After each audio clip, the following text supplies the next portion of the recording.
Minsan pa po natin purihin ang Panginoon. Okay, sa lahat po ng mga kapatid kay Kristo, sa mga kapatid sa Paisawan, Baga, Kabataan, sa aking mga kamanggagawa, sa lahat po ng mga kapatid at mga panauhi na dumating ngayong umaga, doon po sa mga senior citizens at sa lingguhang nanonood sa YouTube, isang mapagpalang umaga po sa inyo lahat. Iyuko natin ang mga ulo natin at time-team tayong manalangin sa Panginoon. Ama na nasa langit, nagpupuri po kami sa iyong harapan. Lumalapit kami sa iyo ng may pagpapakumbaba at pagpipitagan. Narito kami upang makinig sa iyong salita. Tulungan mo po ako, Panginoon, habang ipinapahayag ko ang mga katotohanan ng iyong mga salita. Bigyan mo po ako ng kapangyarihan sa biyaya at tulong ng Banal na Espiritu na magsalita ng may katatagan at pananalig. Dala ang pagpapala ng iyong mensahe sa lahat ng mga nakikinig. Mangyari po nawa ang iyong kalooban, Ama. Ito po ang aking panalangin sa pangalan ni Jesus. Lahat tayo magsabi ng Amen.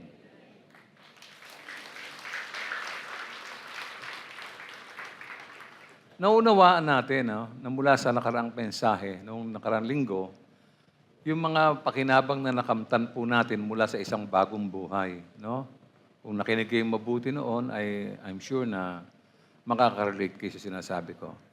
Ito ay isang maliwanag na katibayan ng isang buhay na nabago mula kay Kristo.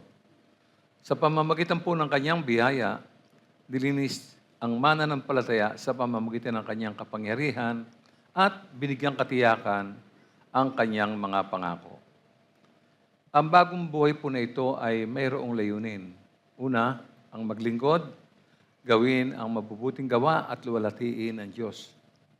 Bukod dito, ang mga nanalig ay pinananahanan at binigyan ng kapangyarihan ng banal na Espiritu, according to His Word. Ang mga naligtas ay dapat masiyahan sa bago nilang kalagayan. Ang pangunahing pagkakaiba ng isang mananampalataya kay Kristo at sa hindi ay nakasalalay po sa relasyon nila kay Jesucristo. Malaki ang epekto ng relasyon na ito sa kanilang buhay. Mapapansin po natin, ang isang mananampalataya ay nagtitiwala sa Kanya bilang Panginoon at tagapagligtas. Samantala, wala po ito sa hindi sumasampalataya sa Diyos. No? Ang isang mananampalataya ay may personal na kaugnayan sa Diyos sa pamamagitan ng Jesucristo. Wala ito sa mga hindi sumasampalataya. Nananalig ang mga mananampalataya sa isang walang hanggang tadhana ng Diyos, samantala wala ito sa hindi sumasampalataya. May iba't ibang paniniwala sila tungkol sa kabilang buhay. Ang mga hinirang ng Diyos ay may iba't ibang mga pagpapahalaga at prioridad. At siyempre, naghahangad na sundin ang mga turo ni Jesus na mamuhay ayon sa kanyang kalooban sapagkat kasama nila ang Espiritong tagapatnubay. May pag-asa sila at katiyakan kay Jesucristo, habang ang mga walang pananampalataya ay walang pakiramdam sa anumang pag-asa. Sa katunayan, ang itinuturo ng kasulatan ay ibang iba sa itinuturo ng sanlibutan ating ginagalawan o kinikilusan. Ngayong umaga, sana huwag tayong magkamali ng pangunawa tungkol sa paksang tatalakay natin. Our message today refers to a different spirit. No? Binanggit ng Biblia ang iba't ibang aspeto ng Espiritu, ngunit ang pangunahing tinutukoy ay ang banal na Espiritu na may iba't ibang gawain. Nakalulungkot, hindi alam ng mga Kristiyano kung ano ang ginagawang pagkilos ng banal na Espiritu sa kanilang mga buhay. Para silang hangin lamang na dumadaan sa buhay ng Kristiyano at hindi talaga nila nadadama ang mga tungkulin at gawain ng Espiritu. Narito po ngayong umaga ang ilang natatanging uri ng espiritual na gawain na binanggit ng Biblia. Una po dito ay ang gifts of the Spirit. Familiar kayo dyan. No? Isinulat sa Biblia ang iba't ibang espiritual na kaloob nito. Tulad po ng karunungan, katalinuhan, pananampalataya, pagpapagaling, yung mga himala, propesiya, pangunawa, pagsasalita ng mga wika at interpretasyon ng mga wika. Tunghayan natin ito mula sa unang Korinto, 12, talatang 8 hanggang 10. Ang ilan sa atin na pagkalooban ng kakayahang magsalita ng mensahe ng karunungan, ang iba naman ay pinagkalooban ng katalinuhan. Subalit isang espiritu ang nagkakaloob nito. Ang espiritu ring iyon ang nagkakaloob sa iba ng pananampalataya sa Diyos at sa iba'y kapangyarihang magpagaling sa mga may sakit. May pinagkalooban ng kapangyarihang gumawa ng mga himala. May pinagkalooban din ng kakayahang magpahayag ng mensaheng mula sa Diyos at may pinagkalooban naman ng kakayahang malaman kung aling kaloob ang mula sa Espiritu at kung alin ang hindi. May pinagkalooban ng kakayahang magsalita sa iba't ibang mga wika at sa iba naman ay ang magpaliwanag ng mga wikang iyon. No? Marami ang confused, no? Lalo-lalo na sa may huling bahagi. No? Ang pagsasalita sa iba't ibang wika ay isang kababalagang kung saan ang mga individual ay nagsasalita ng mga wikang hindi nila nauunawaan na kadalasan ay wala sa espiritual na konteksto. Sa Kristyanismo, iniugnay po ito sa presensya ng banal na espiritu na binanggit sa Bagong Tipan. Partikular na nga po sa mga aklat ng taga-Korinto mula Kabanatang 12 at Kabanatang 14. Mahaba po yan. No? So binibigyan diin ng Biblia ang kahalagahan ng pagbibigay kahulugan ng mga wika sa loob ng iglesia upang ang mensahe ay maunawaan ng lahat. Ganito po ang paliwanag ni Apostol Pablo tungkol dito sa 1 Corinthians 14:5. Sabi niya, nais ko sana kayong lahat ay makapagsalita ng iba't ibang wika. Ngunit higit na gusto kong kayo'y makapagpahayag ng mensahe mula sa Diyos. Higit na mahalaga ang nagpapahayag ng mensahe mula sa Diyos kaysa nagsasalita sa iba't ibang mga wika. Maliban na lamang kung may magpapaliwanag ng kanyang sinasabi upang makatulong sa pag-unlad ng iglesia. May magandang dahilan si Apostol Pablo kung bakit kailangan maging discerning tayo. No, ha? Sabi rin sa 1 Corinthians chapter 14, verse 13, dahil dito, kailangang manalangin ang nagsasalita ng iba't ibang mga wika na bigyan din siya ng kaloob na makapagpaliwanag nito. At kung tutuloy natin sa verse 27 to 28, kung may magsasalita sa iba't ibang mga wika, sapat na ang 2 o 3. Salit-salitan sila at kailangan may magpapaliwanag sa kanilang sinasabi. Ngunit, kung walang magpapaliwanag, manahimik na lamang ang bawat isa at makipag-usap ng sarilinan sa Diyos. Ang liwanag po ng instruction ng Bible, pero marami ang hindi pa rin nakakaintindi kung paano. Kaya mapapansin mo yan sa mga pagdaraos ng mga gawain ng Panginoon. No? Akala kasi ng iba dyan, pagka nakapagsalita sila ng iba't ibang wika, parang mas maunlad sila spiritually, pero ang katotohanan, hindi nila nalalaman ang kanilang sinasabi. Yun po ang totoo nun. No? So kapansin-pansin ang malaking pagkakamali ng ilang nagsasabing sila'y Kristiyano. So mahalagang basahin ang aklat na binanggit ko upang lubos na maliwanagan po ang kanilang mga pag-iisip. Mahalagang makilala natin ang pagkakaiba-iba ng espiritu. Dapat malaman natin, ano ba ang mga espiritong ito? No? Bukod dito, meron pong fruit of the Spirit na kung tutunghayan natin sa Galatians 5:20-23, ito sinasabi. Subalit ang bunga ng Espiritu ay pag-ibig, kagalakan, kapayapaan, katiyagaan, kabaitan, kabutihan, katapatan, kahinahunan, at pagpipigil sa sarili. Walang batas laban sa mga ito. Ano naman ang benepisyo niyan? What are the benefits of this to the church? No? Number 1, it increases love and care. Kaya meron yan. Yan ang benefit niyan. No? Tumataas ang pag-ibig. No? Pinauunlad ng Kristiyanong kultura ang pagmamahal at pangangalaga sa loob ng church, kung saan ang mga mananampalataya ay tunay na may pagmamalasakit sa isa't isa. Yan po yung diwa niyan. You have to fully understand. No? Ano pa? It improves relationships. No? Tumutulong ito sa pagbuo ng matatag, malusog na relasyon sa gitna ng mga mananampalataya. Nagtataguyod po ito ng maalab na damdamin ng bawat kaanib. At yung pangatlo, effective ministry. Kapag ang mga mananampalataya ay nakikitaan ng bunga ng Espiritu, pinahuhusay nito ang bisa ng ministeryo ng church. Nagbibigay daan ito sa mga mananampalataya na maglingkod at magmahal sa iba ng mas epektibo.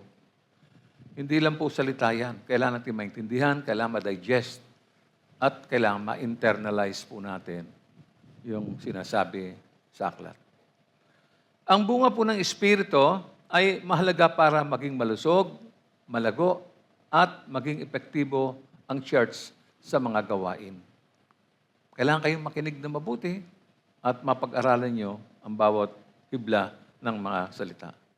Nagbibigay daan po ito sa mga mananampalataya na maisabuhay ang kanilang pananampalataya sa paraang maghahatid ng karangalan sa Diyos at pagpapala naman sa iba.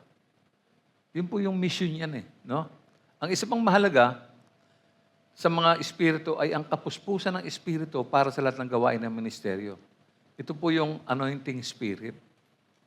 No? Marahil sinasabi nyo lang yan pero hindi niyo naintindihan. No? Jesus Christ is the anointed one. Amen? Hindi ko kayo nakasabay. No? So, nasaan nyo nilalagay ang inyong mga pandinig? No? Ang mga mananampalataya po ay maaaring makaranas ng kapuspusan ng Espiritu sa kanilang paglilingkod sa mga gawain ng Panginoon. Anointing Spirit refers to the supernatural empowerment of God in the life of every believer. Empowerment of life for every believer. Pag wala niyan, wala kang kapangyarihan. Kahit magdadaldal ka na magdadaldal sa bawat kanto madadaanan mo, wala makikinig sa'yo. Walang maniniwala sa'yo. Wala yung kapuspusan, yung anointing ng Holy Spirit sa buhay mo, kaya walang kapangyarihan. There is no power, no matter how great you try. Nagtataka kayo marahil, ano? Ba't kaya ganun? Parang wala akong dating. Yun nga po yun Kasi makasanlibutan ka. Yun ang suma total nun. Ang buhay mo mula pagising hanggang pagtulog, sanlibutan. Kaya walang anointing. Wala ka naman prayer, hindi ka nagbabasa ng Bible. Pa-attend ka lang. Dumating dito, late pa.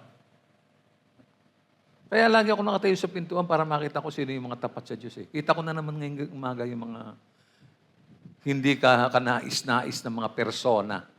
Buti lang hindi sila persona ang grata. No? Nakakahiya sa Panginoon yan. Alam ba niyo yun? Minsan nyo lang katatagpuin ng Panginoon sa isang pagtitipon o saan sasamba kayo sa Espiritu at katotohanan, doon ka pa mag-fail. Come on. Nasa ng anointing ng Holy Spirit sa iyo. Get niyo? No? Nagbibigay daan ito para mamuhay ng isang buhay na na nagbibigay karangalan sa Diyos at mabisang naglilingkod sa iba. Ano po yung main aspect nito? No? O pangunahing aspeto nito? Let us read it. Empowerment for service. Empowerment for service. Ang kapuspusan ng Espiritu ay nagbibigay ng kapangyarihan sa mananampalataya na maglingkod at tuparin ang kanilang tungkulin. Kung walang empowerment, wala po. So paano ka? Attend ka lang. No, ha? Ano pa? Bibigyan ka na, tinatawag na spiritual authority. Ito ang nagbibigay ng spiritual na kapangyarihan sa mananampalataya upang maglingkod sa iba ng may kapangyarihan. See? And what else? There is divine enablement. Nagbibigay ito ng banal na kakayahan na tumulong sa mga mananampalataya na malampasan ang mga hamon at mamuhay ng isang buhay na nakalulugod sa Diyos. So, marahil some of you may ask, what are its main benefits? Meron. Number 1, increase effectiveness. Alam mo ba yun? Increase effectiveness. Ibig sabihin, hindi ka effective. Dito, patataasin ang iyong pagkilos. Kapuspusan ng Espiritu ay magtataas ng kakayanan ng isang mananampalataya na sa gawain ng ministeryo at paglilingkod. Ano pa po? Deeper intimacy with God. Mas makapagpapatibay ito sa mas malalim na ugnayan sa Diyos at nagbibigay daan sa mga mananampalataya na maranasan ang kanyang banal na presensya at kapangyarihan sa kanilang buhay. Sorry.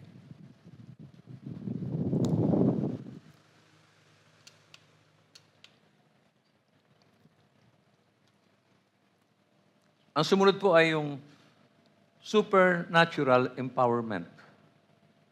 Hindi ito nanggagaling sa tao, hindi ito binibigay ng kahit sino, kanino man. Ito po ay supernatural. Nagbibigay daan ito sa mananampalataya na mamuhay ng isang buhay na lumalampas sa mga limitasyon ng tao. Alam niyo ba yun? Ang tao kasi may limitation eh. Pero pag mayroong supernatural empowerment, mahigitan mo yon hanggang lampas ka ron sa mga limitasyon ng tao. So, in short, ang kapuspusan po ng Espiritu ay makapangyarihan at mahalagang aspeto ng buhay Kristiyano. Tinutulungan ito ang isang mananampalataya na maglingkod sa iba at mamuhay ng isang buhay na nagbibigay karangalan sa Diyos. Tanungin natin ang sarili natin, nakakapagbigay karangalan ba tayo sa Diyos? Sa paanong paraan? Simple question, simple answer. Paano natin pinaparangalan ang Diyos sa buhay natin? Sa tingin nyo, napaparangalan natin ang Diyos doon sa mga ginagawa natin? Magandang mag-isip, no? Sabi po sa Aklat ng Mga Gawa, sa Gs 38, kilala ninyo si Jesus na taga Nazaret at alam din ninyo kung papaanong pinili siya ng Diyos at kung papaanong pinuspos ng Espiritu Santo at ng kapangyarihan. Alam din ninyo na saan man siya magpunta, gumagawa siya ng kabutihan sa mga tao at nagpapagaling sa lahat ng pinapahirapan ng dyablo sapagkat kasama niya ang Diyos. Merong, di ba? Merong supernatural power. No? Tayo, paano tayo humarap sa mga tao? Dinadaan lang natin, nilalampasan lang natin. Walang damdamin. No? Ganun po yun. Kung nakinig lamang ang church na ito, sa sinabi ko noong pamang-una, meron po tayong 3 service na. Ngayon, isang service lang tayo. Sayang ang bulwagang ito dahil pagkatapos sa service, uwi na, wala na pong gamit. Sabi ng building ko nakakapagsalita lang siya. Yun lang. Kasi hindi sumusunod eh. Probably, yung mga root causes nito ay isa sa mga tinalakay ko na. At yung huling-huli, yung empowerment. Pag wala kasi yung kapuspusan ng Diyos sa'yo, wala ka talaga. Yun po ang ibig sabihin nun. So, paano gagana ito? Paano gumagana sa buhay ng tao ito? Unang-una, kailangan nagbabasa ka ng Bible. Napaka-practical doon. Yun ang unang-una. Magbasa ka ng Bible at manalangin sa Diyos. Gusto mo ng kapangyarihan, hingin mo sa Panginoon. Hindi siya maramot. Nagbibigay siya. Kaya wala kayo, hindi kayo humihingi. Yun ang sinabi ng Apostol Santiago. Ano pa po? Nariyan din ang baptism in the Spirit. Binibigyang kahulugan ito bilang isang hiwalay na karanasan mula sa kaligtasan, kung saan ang mga mananampalataya ay tumatanggap ng kapangyarihan upang maging saksi at magministeryo. Nakita niyo po yun? Kaya merong baptism no? This is different from the baptism, yung water baptism, no? Ito po yung bautismo ng Espiritu, no? So, ganito po sinasaad sa mga Gawa 1:5. Si Juan ay nagbautismo sa tubig. Ngunit di na magtatagal at babautismohan kayo sa Espiritu Santo. No? Meron pa, sa Gawa 2:1 hanggang 4. Nagkakatipon silang lahat sa isang lugar nang sumapit ang araw ng Pentecostes. Walang ano-ano'y, may ingay na nagmula sa langit. na tulad ng ugong ng malakas na hangin at napuno nito ang bahay na kinaroroonan nila. May nakita silang parang mga dilang apoy na dumapo sa bawat isa sa kanila. At silang lahat ay napuspos ng Espiritu Santo at nagsimulang magsalita ng iba't ibang wika ayon sa pinagkaloob sa kanila ng Espiritu. Yung mga tao, napuspos. They were all Spirit-filled. Kasi pag ikaw ay pinuspos ng Espiritu Santo, walang takot, walang pagsasaalang-alang. Alam mo yung gagawin mo, direktamente. Meron kang gagawin.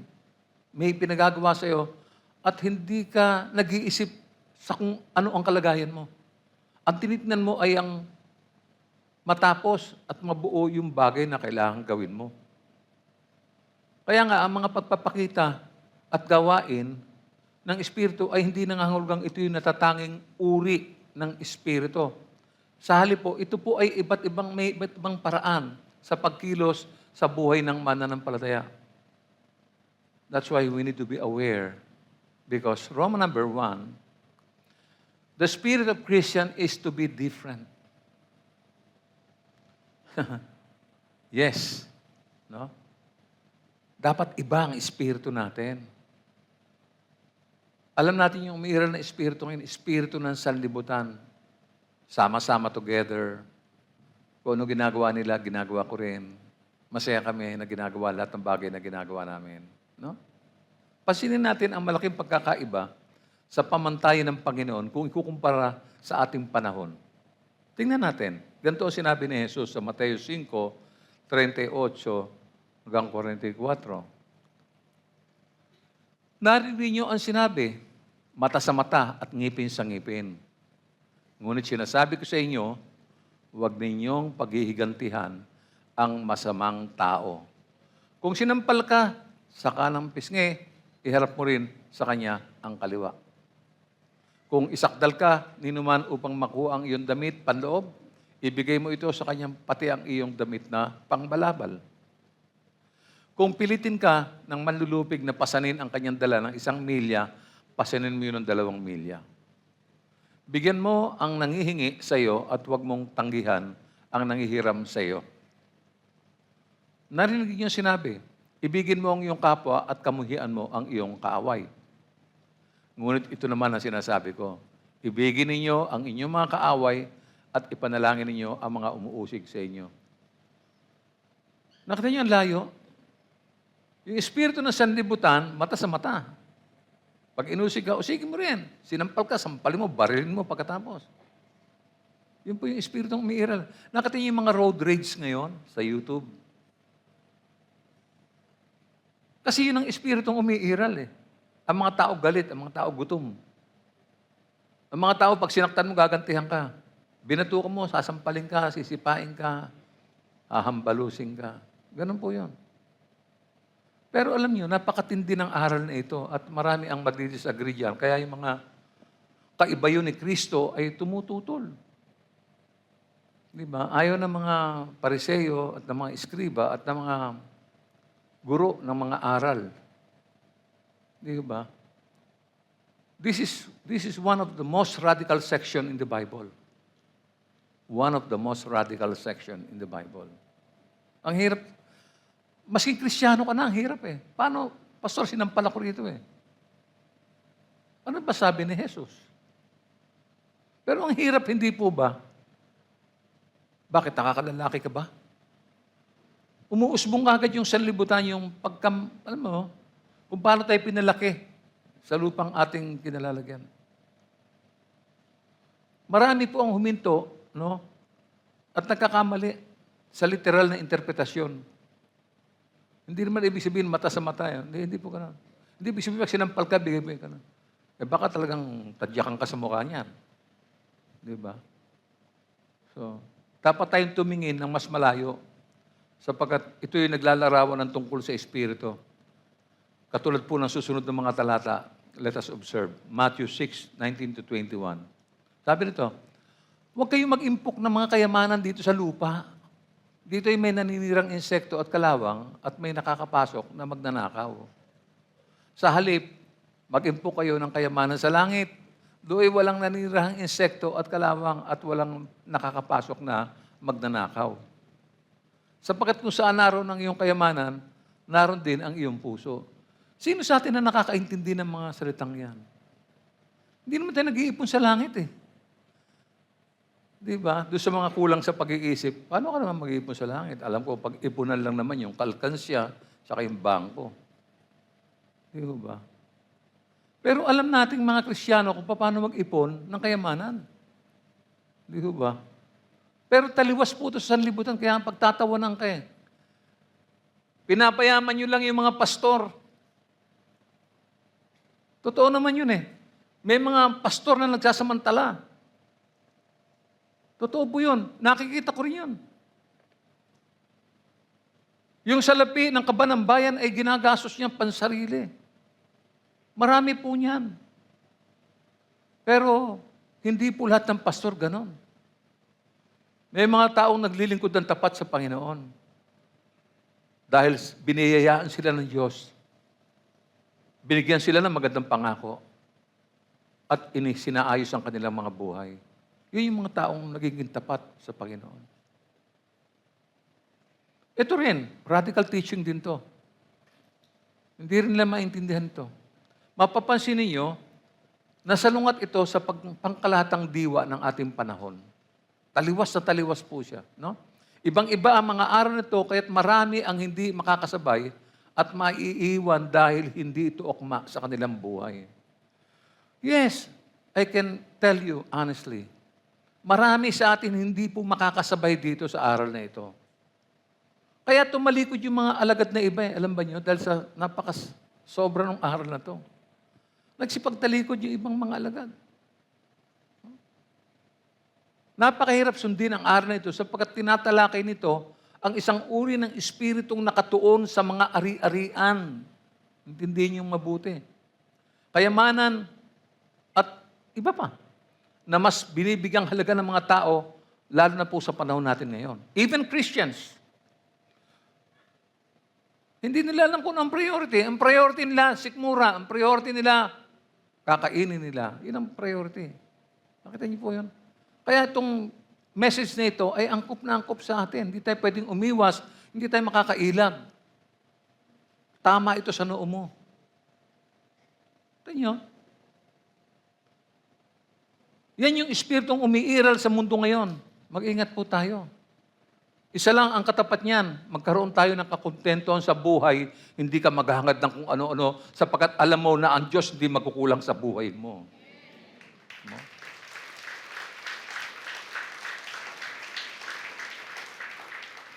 Simula nung nasa ministeryo ako, hindi nagkulang ang Panginoon kahit minsan. Tandaan niyo yan.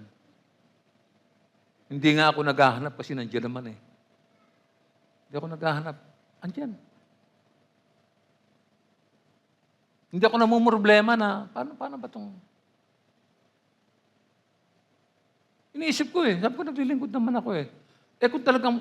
Kasi ang pangako ng Diyos, hindi naman puro kasaganaan. Mali yung konsepto ng mga ibang Kristiyano na akala na, when you become a Christian, you become rich. You become famous. Hindi po, walang ganyan. Ang pangako sa atin, maghihirap tayo, makakaranas tayo ng mga batitinding pagsubok. Yun ang pangako ng Diyos. Mamamatay tayo, papatayin tayo ng mga taong hindi nananampalataya. Uusigin nila tayo. Sasakdal nila tayo sa mga hukuman. Ano ba akala nyo? Akala na iba dyan, pa-easy-easy ang buhay Kristiyano? No. That's why we need to read and we need to pray. Marami tayong papasuking hirap sa buhay. Nako. Pag binasa niyo yung Matthew 24, nagbasa kayo ng pahayag, maglilinaw ang mga pag-iisip niyo, makita niyo kung ano nangyayari sa buhay natin. Ang susunod na talata ay taliwas sa lipunang kinalakihan natin na dahilan kung kaya hindi magkasundo, pakinggan niyo hindi magkasundo ang mga mananampalataya at nahuhuwi sila sa kahiyahiyang kalagayan. Are you aware of this? No? Personally, marami na po akong nasaksihang ganito sa loob ng mahabang panahon ng paglilingkod ko. Talagang nakakahiya, talamak talaga. No? Ano ang dapat na maging reaksyon ng isang mananampalataya sa ganitong kalagayan? Pakinggan niyong mabuti ang unang Korinto 6:1-8. Ano po sabi? Kung may reklamo ang sino man sa inyo laban sa kapwa Kristiyano, makinig kayo mabuti, bakit siya nagsasakdal sa mga hukom na hindi Kristiyano? Sa halip na ipaubaya sa mga hinirang ng Diyos ang pag-aayos ng usapin nila. Nakita niyo, no? Sige. Hindi ba ninyo alam na ang mga hinirang ng Diyos ang hahatol sa sanlibutan? Kung kayo ang hahatol sa sanlibutan, hindi ba ninyo kayang hatulan ang mga ganyang kaliit na bagay? Hindi ba ninyo alam na hatulan natin ang mga anghel? Gaano na lang ang mga bagay na may kinalaman sa buhay na ito? Kung may mga usapin kayo, bakit hindi nyo ito idulog o idinudulog sa mga taong hindi kinikilala ng iglesia? Dapat kayong mahiya. Wala bang isa man lang sa inyo na marunong mag-ayos ng awayan ng magkakapatid? Ano mo sabing ganun? Pati niyo po yun? Hindi ba nakakahiya ito? Sino sa inyo naka-witness niyan? Christian mag-aaway.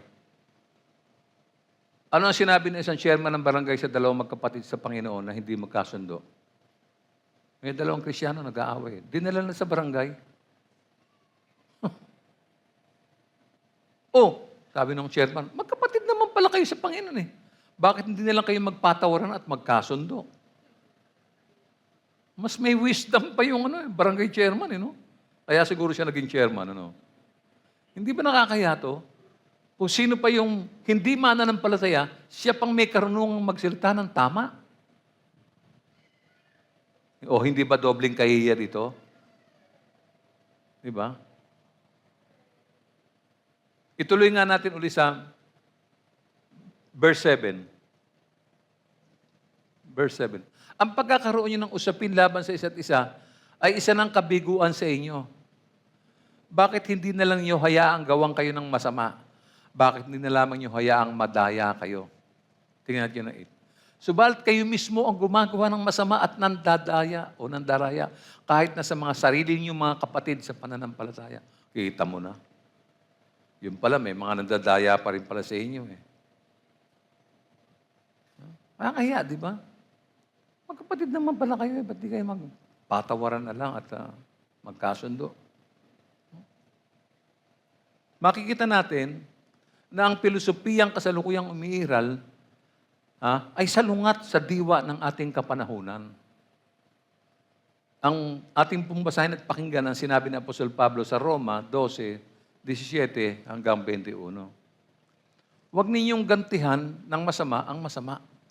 Sikapin ninyong mabuhay ng marangal. Hanggat maaari, makisama kayo ng magpayapa sa lahat ng tao. Mga minamahal, huwag kayong maghihiganti. Ipaubaya ninyo yon sa Diyos. Sapagkat nasusulat, akin ang paghihiganti, ako ang gaganti, sabi ng Panginoon. Subalit, kung nagugutom ang iyong kaaway, pakainin mo. Kung nauuhaw, painumin mo. Sa gayon ay magbubuntun ka ng mga baga sa kanyang ulo. Huwag kayong magpadaig sa masama, kundi daigin ninyo ng mabuti ang masama.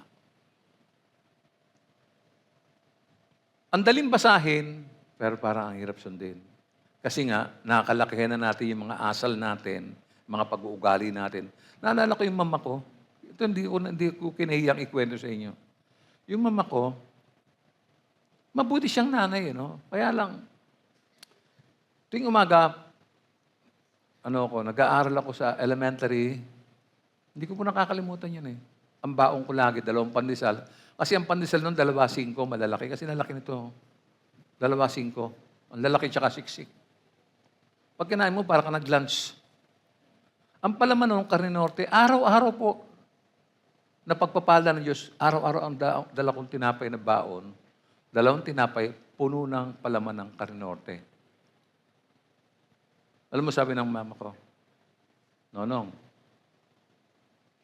yan tinapay, baunin mo. Kainin mo yan. Huwag mong bibigyan ang kahit na sino. Dahil pinaghirapan natin yan. Intindihin mo yung sarili mo. Alam niyo, takang-taka po ako bata. I was about 8 years old. Ano ako, grade 2.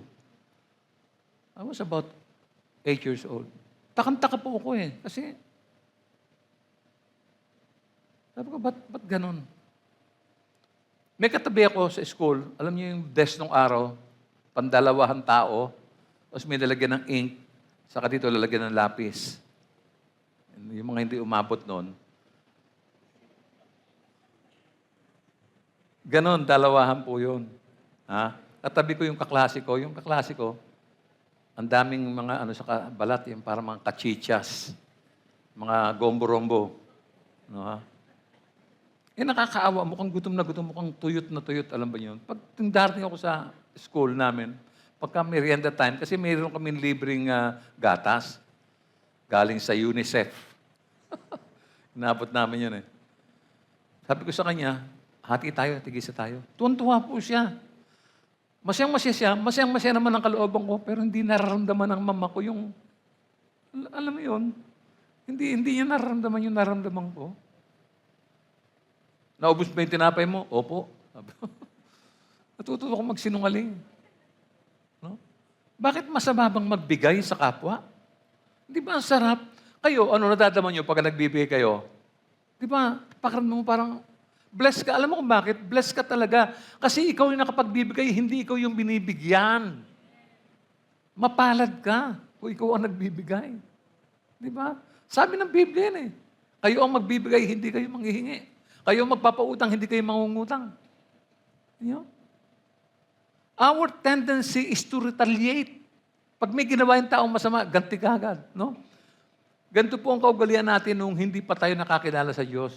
O ganun pa rin ba tayo ngayon? No, ha? Ang Espiritu ay kumikilos dito. No? Isang Espiritu na naghahangad na ang masama ay daigin sa pamamagitan ng mabuti. Kita niyo po, ganun kasimple ang buhay eh. No? So, let's go to Roman number 2. The reasons why our spirit is to be different. Letter A, we are citizens of heaven. Ano ang katibayan yan? Babasahin ko sa inyo. Yan ang sinabi ni Apostol Pedro. Tayo ay mga mamamayan ng bayang hinirang ng Diyos. Kumikilos tayo sa lilim ng ibang uri ng mga batas. Ibang uri ng mga batas. Makinigin mo mabuti. 1 Peter chapter 2, verse 10. Kayo'y hindi bayan ng Diyos noon. Ngunit ngayon, kayo'y bayang hinirang niya. Wow! Noon, pinagkaitan kayo ng habag, ngunit ngayon tinatanggap na ninyo ang kanyang habag. Sino ba sa atin tumanggap ng habag ng Diyos? Papurihin natin ang Panginoon kung tinanggap natin yan. No? Masasabi mo nating mabuti ang Diyos? Palakpakan natin mabuti ang Panginoon.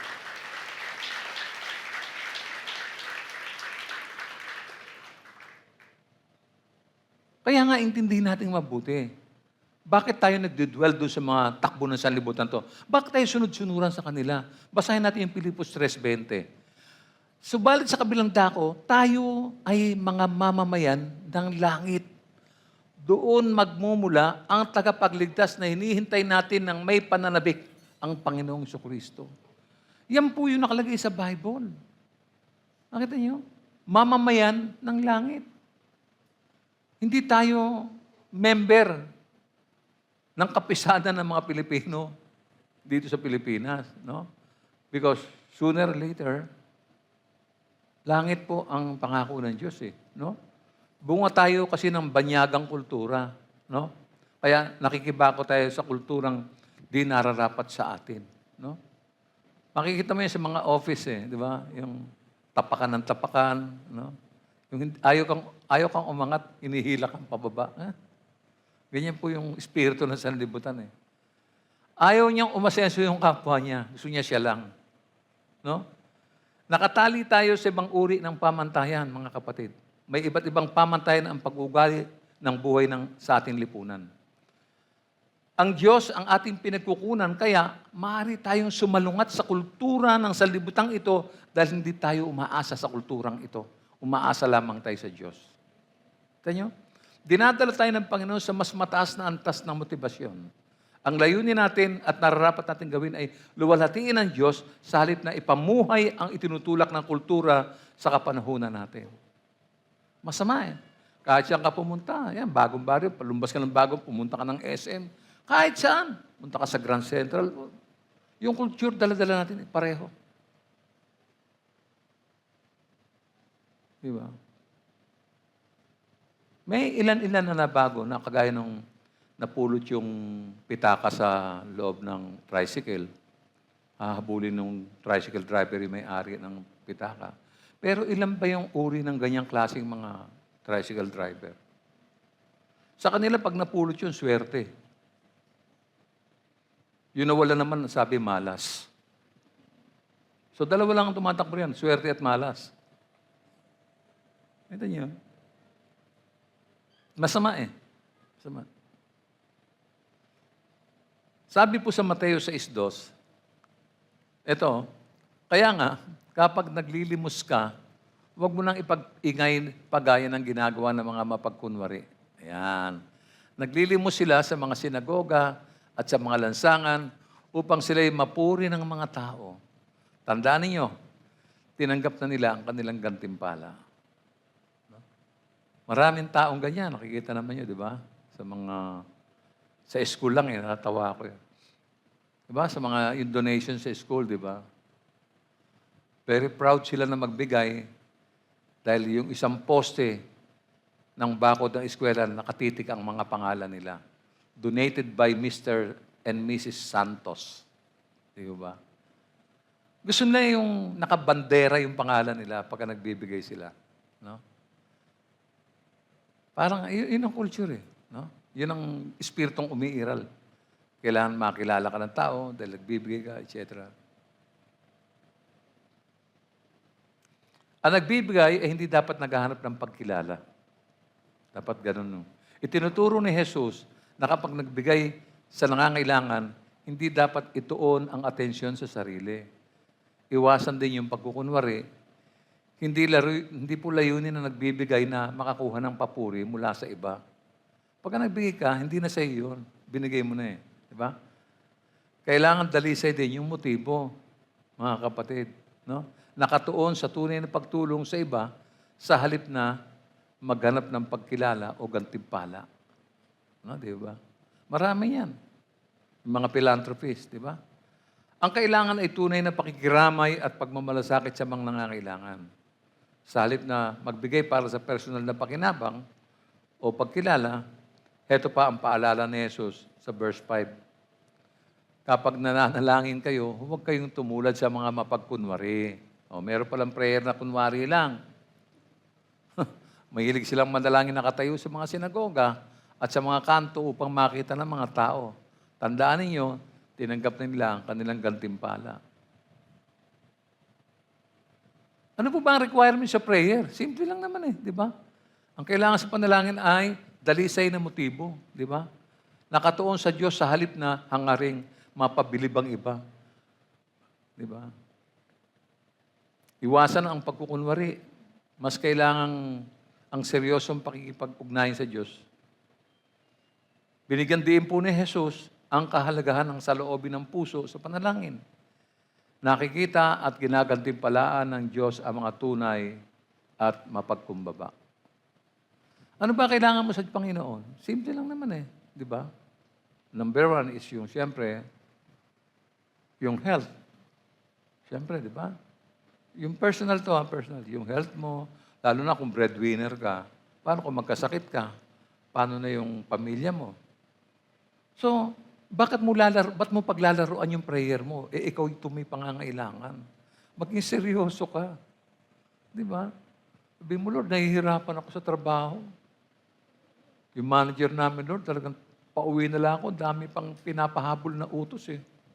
Lord, katukin mo ang puso niya. Di ba? Kung tataka ko, 4:30 pa lang, sabi ng manager, umuwi ka na, baka abutan ka ng traffic. Gulat mo, oh. Di ba? Minsan natatawa tayo. Pero alam mo, malakas po ang impact ng prayer. Basta't ginawa mo ito ng totoo at tama ang motivation. Kasi kung magpipray ka ng lip service lang, marami tayong hinihingi eh. Di ba? Di ba? Sana makagraduate na yung anak ko.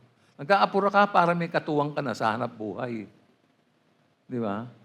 Maaari nga lang, second year college pa lang, matapos na kagad para makapagtrabaho na kagad para pagdating ng Sabado, anak, the envelope please. Di ba? Yan ba hinahangad ng mga magulang, no? So binigyan din ni Jesus ang kahalagahan sa loob ng puso ng panalangin. Nakikita at ginagantimpalaan po ng Diyos ang mga tunay na. Sabi po niya sa verse 6, kapag kayo nag-aayuno, tamo, ito pa isa, huwag kayong magbumukhang malungkot tulad ng mga mapagkunwari. Ayan. Hindi sila nag-aayos ng sarili upang mapansin ng mga tao na sila nag-aayuno. Tandaan ninyo, tinanggap na nila ang kanilang gantimpala. Ito, may karanasan ako rito sa isang church namin dati. Yung pag-aayuno niya, ina-announce niya yon. Oy, nga pala, no, hindi ako sasabay sa pagkain sa inyo kasi next week mag-aayuno ko. Siyempre, naka-broadcast na. No? Tapos, hindi na nagsusuklay. Walang make-up. Wala na. Kasi walang kilay yun Yung kilay nun, lapis. Siyempre, pag di nag-makeup, nagulat ako pagpasok sa pintuan, hindi ko nakilala Ano yun? Ang kinis po ng kilay, walang nakasulat. Minsan natatawa ka, pero, minsan hindi ko mapigilan talaga, pero hindi naman insulto sa tao yun. Kasi, katawa-tawa kasi itsura, mukha siyang payaso. Kulang na lang magsuot siya ng diamond, yung design diamond, black and white, parang chess. Bawal po yan. Itinuro ni Jesus ang kahalagaan ng pribadong panalangin. Pribadong panalangin.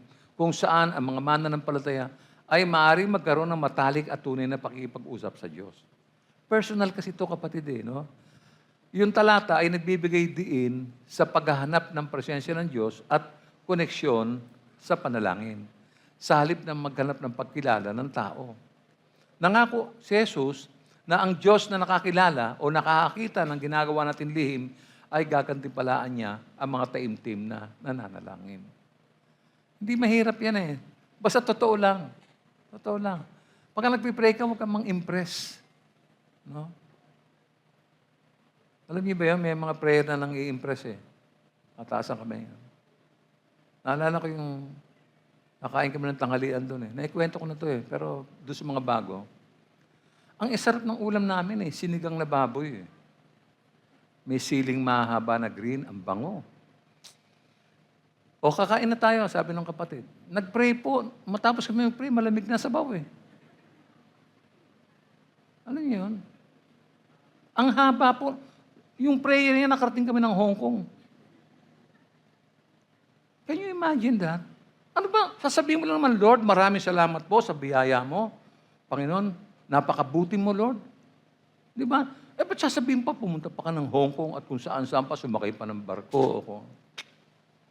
Kaya nung kakain na kami, malamig na pulat ang sabaw, nagtiyatinginan kami magkakapatid. Pinakuluan namin yun Di ba, ang sarap higupin ng medyo mainit, tapos malamig na. Pwede mo straighten Wala na. Magtiwala tayo sa gantimpala ng Diyos. Ginagantimpalaan ng Diyos ang taimtim na panalangin kahit na hindi po ito nakikita ng iba. Samantala, tinatanggap na ng mga paimbabaw ang kanilang gantimpala, samantala, ang hinahanap natin ay walang hanggang gantimpalang bigay mismo ng Diyos. Amen po ba? Di ba? So, puntahan natin yung Roman number 3. The implications of our different spirit. Letter A, it changes how we think. Basahin natin yung Efeso 4, 23 hanggang 24. Ang sabi, magbago na kayo ng diwa at pag-iisip. At ang dapat niyong isuot ay ang bagong pagkatao na nilikhang kalarawan ng Diyos at nahayag sa matuwid at banal na pamumuhay ayon sa katotohanan. Kita niyo po yun? No? Bagong pagkatao na nilikhang kalarawan ng Diyos. Ano pa sabi sa Roma 12:2? Huwag kayong makiayon sa takbo ng mundong ito. Mag-iba kayo sa pamamagitan ng pagbabago ng inyong pag-iisip upang maunawaan ninyo ang kalooban ng Diyos kung ano ang mabuti, kalugod-lugod at ganap na kalooban niya. Ito, binabasa natin madalas to, pero hindi natin naiintindihan. Hindi natin naiintindihan. No? Sabi, huwag kayong makiayon. Yun po yung espiritong umiiral na inaayunan natin. Yung espiritu ng dinadala ng mundong ito sa buhay natin. Huwag kayong makiayon. Kaya nga, we are different from them. Kaya nga po yun eh. Iba tayo sa kanila. Sila nasa lubluban pa ng putik. Tayo wala na, nilinis na ng Diyos. Tapos makikipagsabayan ka sa kanila, sa office, sa school, dyan sa looban. Iba na yung pamumuhay mo sa pamumuhay nila. Maaring mahirap ka lang. Maaring mahirap din sila. Pero iba pa rin yung buhay mo kaysa sa buhay nila. Kasi ikaw may blessing, sila wala. Kasi ikaw inaalagaan ng Diyos, sila hindi. Sino ba nga atupagin ng Diyos? Eh di ba yung mga anak niya, ikaw ba atupagin ba yung ibang anak na hindi mo anak? Di ba? Kung nakikita mo nagugutom ang mga anak mo, ano gagawin mo? Gagawa ka ng paraan, pakakainin mo. Eh, Diyos ito, hindi naman kailangan gumawa ng paraan eh. Sasabihin lang niya, magkaroon ka ng makakain. Magkakaroon ka ng pagkain. Kaya iba. Kaya kung pareho kayo mahirap, isang mananampalataya, isang hindi, lamang ka. Dahil yung privilege na binibigay ng Diyos, para sa iyo yun. Intindihin mo mabuti, kaya huwag ka na makikiayon sa takbo ng mundong ito. Mag-iba na kayo, o mag-iba kayo sa pamamagitan ng pagbabago ng inyong pag-iisip. Para ano? Para maunawaan ninyo ang kalooban ng Diyos. Na ikaw pala ay special. Diyan sa looban na yan, kahit na maliit lang yung bahay mo, di ba? Pero ang presensya ng Diyos nandiyan. Kasama mo. At habang kumakain ka, nakangiti ka, dahil alam mo na kontento ka sa ibinibigay ng Diyos sa iyo. Ganyan. Tapos, kung anong mabuti, kalugod-lugod na kalooban niya. Yun po yun. No? Ito pa sinabi, sa Roma, sabi ni Apostol Pablo sa Roma 8:6, sabi niya, tingin nyo, ang pagsunod sa hilig ng laman ay naghahatid sa kamatayan. Ngunit ang pagsunod sa Espiritu ay nagdudulot ng buhay at kapayapaan. Sinong Espiritu ang susundin mo? O anong Espiritu ang susundin mo?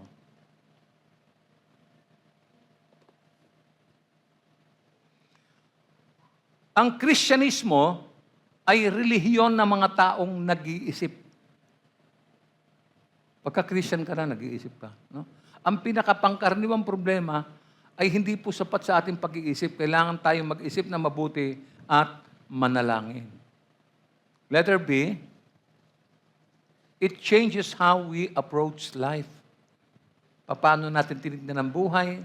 Paano tayo pumapasok dito? Alam na natin, may discernment tayo at may karunungang ibinigay na ang Diyos sa atin. No? Totoo kaya binigyan tayo ng Diyos ng karunungan? Binigyan ba niya tayo ng bagong espiritu? Ba't di natin konsultahin si Propeta Ezekiel sa 36:26-27? Ano sabi niya? Bibigyan ko kayo ng bagong puso at bagong espiritu. Ang masuwayin ninyong puso ay gagawin kong pusong masunurin. Sino sa inyo nakaranas niyan? Amen? O, yung iba, hindi. Kaya walang bagong puso, luma pa rin yung puso, walang espiritu. Sanlibutan pa rin. No? Bakit tayo binibigyan ng bagong puso at espiritu? Bibigyan ko kayo ng aking espiritu upang makalakad kayo ayon sa aking mga tuntunin at masunod ninyong mabuti ang aking mga utos. Tama? Yun pala ang purpose nun. No? Okay. So, ang sabi naman ni Apostol Pablo sa mga tag-Pilipos, sa 1:6, sabi niya, natitiyak kong ang mabuting gawang pinasimulan sa inyo ng Diyos ay kanyang lulubusin hanggang sa araw ng pagbabalik ni Jesucristo. Kita nyo? Meron pa. Sa 2:13, sapagkat ang Diyos ang kumikilos sa inyo upang inyong naisin at isagawa ang kanyang kalooban. Kasi ang Diyos kasama mo. Kung kasama mo ang Diyos, hindi ka mangangapa sa buhay mo, kapatid. Nagtataka nga ako, ba't may mga ganun eh? Kasi, kung ang Panginoon, ang iyong Panginoon, no, ikaw ay nakapakinig na, ikaw ay kumilala, ikaw ay tumanggap, ikaw ay nabautismohan ng 2 beses sa tubig at sa Espiritu. Anong problema mo? So ang Christian hindi po may problema ang Christian pero hindi po namumroblema. Naintindihan niyo po ako? May problema tayo pero hindi tayo namumroblema. Sino po nakakaranas niyan? Di ba? Oh. Ako, walang problema dumadaan sa akin. Ano bang problema ko? Yung problema ko sa iba, hindi sa sarili ko. Eh? Yung buhay kasi natin, may bago ng direksyon. Kaya nga luma, wala na eh. Dapat nating salain ang lahat ng bagay sa pamamagitan ng iba't ibang espiritu. May ilang mahalagang tanong na kailangan nating itanong palagi sa ating sarili. Ano ang ipinapagawa sa akin ng Panginoon sa buhay na ito? Natanong mo na ba sarili mo? While you're working, siguro nagmerienda ka, tahimik ka, nag-iisip-isip ka, nagbubulay-bulay ka, dumating na ba sa isip mo yon? Tinanong ba sa sarili mo, ano kaya pinapagawa ng Panginoon sa akin? O ang mga tanong natin naku, magkakasya kaya ang sweldo sa Biyernes? Wala na naman pagkain sa rep. Puro bote ng tubig lang. No? Ang lungkot naman, bumili ka pa ng rep tapos lagi mo palang palamigan ng tubig sa bote. Iba-ibang bote pa, ha? Na-imagine niyo ba yun? Huh? Dapat ano laman ng refrigerator? Pagkain. Mga disenteng pagkain. Ano ba yung mga disenteng pagkain? Ham? Bacon? Hindi po. Meron sa baba, meron kang gulay. Sa freezer, may isda ka. May konting manok. Disente na yan. May palamang ka sa tinapay. Hindi naman kailangan overwhelming yung pagkain eh. Di ba? Di ba? Ano pa? Ano pang nangyayari? Letter C. It changes how we act. Binabago pati mga pagkilos natin, paggawa natin. Roma 6:4. Sa makatuwid, tayo'y namatay na at nalibing na kasama niya sa pamamagitan ng bautismo upang kung paanong binuhay muli si Kristo sa pamamagitan ng dakilang kapangyarihan ng Ama, tayo rin ay magkaroon ng panibagong buhay. Panibagong buhay. No? Roma 4:22, iwanan na ninyo ang dating pamumuhay. Ubarin na ninyo ang inyong dating pagkatao na napapahamak dahil sa masasamang pagnanasa. Alam nyo, may isang specific na pagkakaiba sa pagitan ng pag-iisip at pag-uugali. Nagkaiba po yun eh. Meron itong particular na epekto sa ating buhay. Yung pag-iisip at saka yung pag-uugali. Ano man ang ginagawa natin at hindi ginagawa sa mga particular na kalagayan. Kaya kailangan talaga ng prayer ng Christian eh. No? Darating ka kasi sa dulo ng iyong pananampalataya, kung minsan, alam mo, nakakapagod. Ba't ko po sinasabi, dumating na po ako dyan. Matagal na, dumating na. Kaya ako nakakapagpatuloy ngayon kasi nakita ko na eh. Pag wala kang prayer, you don't read the book, no? The Bible, you don't read the book. Trabaho ko ng trabaho, yung gawaing bahay, makinig kayo, ha? Trabaho sa opisina. Isang araw, darating ka sa dulo ng pagod. Sasabihin mo, wala naman difference eh. Nung unbeliever ako, ganito ang buhay ko. Ngayong believer ako, ganito ang buhay ko. Mananawa ka, and eventually, tatalikod ka sa Panginoon, sa Diyos na buhay. Yan ang isang epekto niyan. No? Kailangan ng pag-iisip, pag-aralan mo at ang iyong pag-uugali. No? Matuto kang sumunod. No? Babaguhin ito kung paano ka kikilos, kung paano ka gagawa. Meron pa, isa. It changes how we view philosophy. Yan, nakita niyo na. Yung pilosopong umiiral sa bayan natin ay matindi. No? Sabi po sa Colossus 3:2, ang mga bagay na panlangit ang isaisip ninyo, hindi ang mga bagay na panlupa. Kita niyo na? Oh. Ano po ba yung mga bagay na panlangit ang dapat nating isipin? Alam mo na dapat yan. No? Ano pa? Pilipos 2:5. Naway magkaroon kayo ng kaisipan na tulad ng kay Kristo Jesus. Alam ni Christ na sandali lang ang buhay niya sa mundo. Alam niya. So ang ginawa niya na yung dapat niyang gawin. Ikaw, alam mo ba na mamamatay ka? Hindi mo alam na mamamatay ka? Parang hindi alam ng nanay na yan. Alam mo ba na mamamatay ka? Alam niyo ba na mamamatay tayong lahat? Di alamin mo kung anong dapat mong gawin. Mamamatay ka pala eh. Si Jesus alam niyang mamamatay siya. Alam niyang huhulihin siya, kakastiguhin siya, at ipapako sa krus. Kaya ang ginawa niya, kung ano yung inutos ng kanyang ama, tinapos niya. Tayo, may pinapagawa ba ang Diyos sa atin? Di gawin natin bago tayo mamatay. Right? Amen? Kita niyo na. 2 Corinthians chapter 10, verse 5, ginagapi namin ang lahat ng pagmamataas laban sa kaalaman tungkol sa Diyos at binibihag namin ang lahat ng isipan upang matutong sumunod kay Kristo. May habilin pa siya sa Efesos 5:17. Huwag kayong maging hangal. Unawain ninyo kung ano ang kalooban ng Panginoon. You've been attending this church for quite a long time now. Ano ba yung natutunan mo sa church? Ang dami mo natutunan, ang dami mo napakinggan, may naiwan ba sa'yo? Unawain mo kung anong kalooban ng Diyos sa'yo. No? Dapat po natin tanggihan ang makasanlibutang takbo ng mundo. Bakit?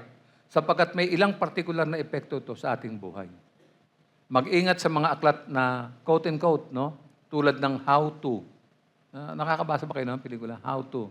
Yung mga aklat tulad ng how to become a millionaire. How to get rich.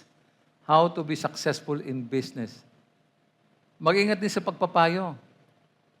Be careful of good business practice of the world. Yung mga negosyante, mga ano yan, ang tawag yan, mga mauutak yan, mga tuso. Pero disente sila, mga nakakotse yan. Pero maraming dinadaya yan. To become successful. Kasi kung papareha sila, hindi sila magiging successful. Kaya, yung espiritong ginagamit nila, espiritu ng sanlibutan ito. Again, mga kapatid, no? The main difference between a believer in Christ and a non-believer lies in their relationship with Jesus Christ and the impact of that relationship on their lives. Na kay Jesus ka ba? Mabuti. Kung wala ka kay Jesus, hindi mabuti. Malayo po yun. No? Yan ang malaking pagkakaiba ng mananampalataya sa hindi mananampalataya. Pagbaba niyo mamaya, pagkatapos ng kainan, balik kayo sa dati niyong buhay, hindi niyo alam na ginaganap niyo na naman yung espiritu ng sanlibutan ito. Dapat maging aware tayo. Huwag niyo sayangin yung panahon niyo sa pagtigil dito sa building na ito, sa The Lord's Temple Church. No? Gamitin niyo lahat ng natutunan niyo para sa inyong personal na kapakinabangan.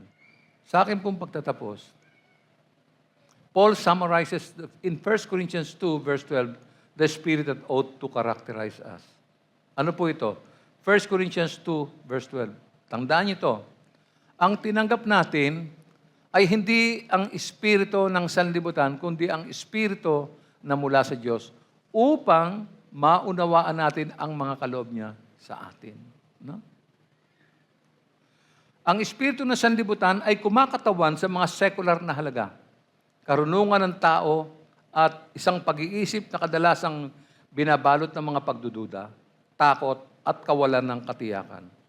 Samantala, sa kabaliktaran, ang espiritu ng Diyos ay ang banal na espiritu na nagmumula sa Diyos, gumagalaw, gumagabay, umaaliw, at naghahayag ng mga banal na katotohanan.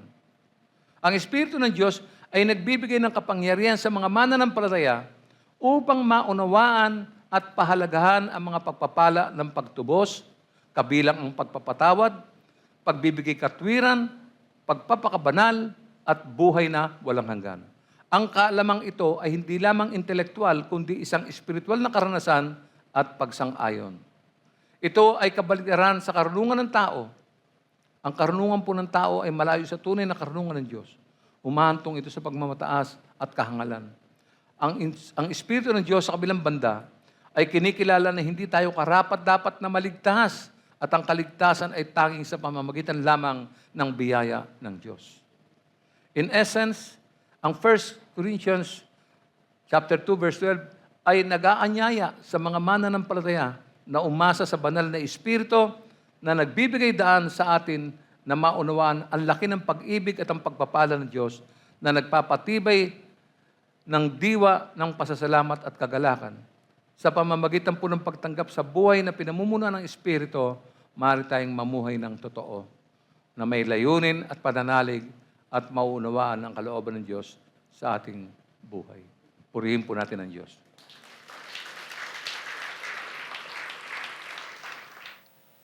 Mahal na Ama sa langit, nagtipon kami sa iyong hapag na may mga pusong puno ng pasasalamat at papuri sa kaunawaang ipinagkaloob sa amin.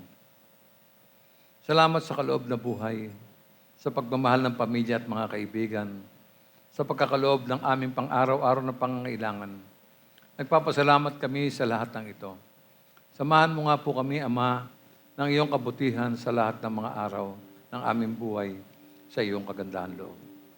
Salamat sa lahat ng bagay, sa nakikita at hindi nakikitang mga pagpapala. Salamat sa mga pagsubok sa aming pananampalataya at sa mga tagumpay na nagpatibay ng aming pag-asa. Sa aming pagsasalo-salo, Ama, inaalala namin ang mga sakripisyo ng iyong anak upang magkaroon kami ng buhay. Nagpapasalamat kami sa kaloob na kaligtasan, sa kapatawaran ng aming mga kasalanan at sa pangako ng buhay na walang hanggan. Nawa, ang aming pasasalamat ay higit pa sa mga salita. Maging salaminawa ito ng aming mga puso, naway maisabuhay namin ang aming pagsunod sa iyong salita sa paglilingkod sa kapwa. Sa iyo lamang ang mataas na pasasalamat at ang kaluwalhatian. Ito po ang aming panalangin sa pangalan ni Jesus. Amen. Tanggapin po natin ang bendisyon. Ang kapayapaan ng Diyos na higit sa lahat ng pangunawa, panatilihin ang inyong mga puso at isipan sa kaalaman at pag-ibig sa Diyos at sa Kanyang anak. Si Jesucristo na ang ating Panginoon at ang pagpapala ng Diyos na makapangyarihan sa lahat, ang Ama, ang Anak at ang Banal na Espiritu ay sumainyo at manatili sa inyong buhay palagi. At ang lahat ng pinagpala ay magsabi ng Amen. Purihin ang Panginoon, magbatian tayo sa isa't isa.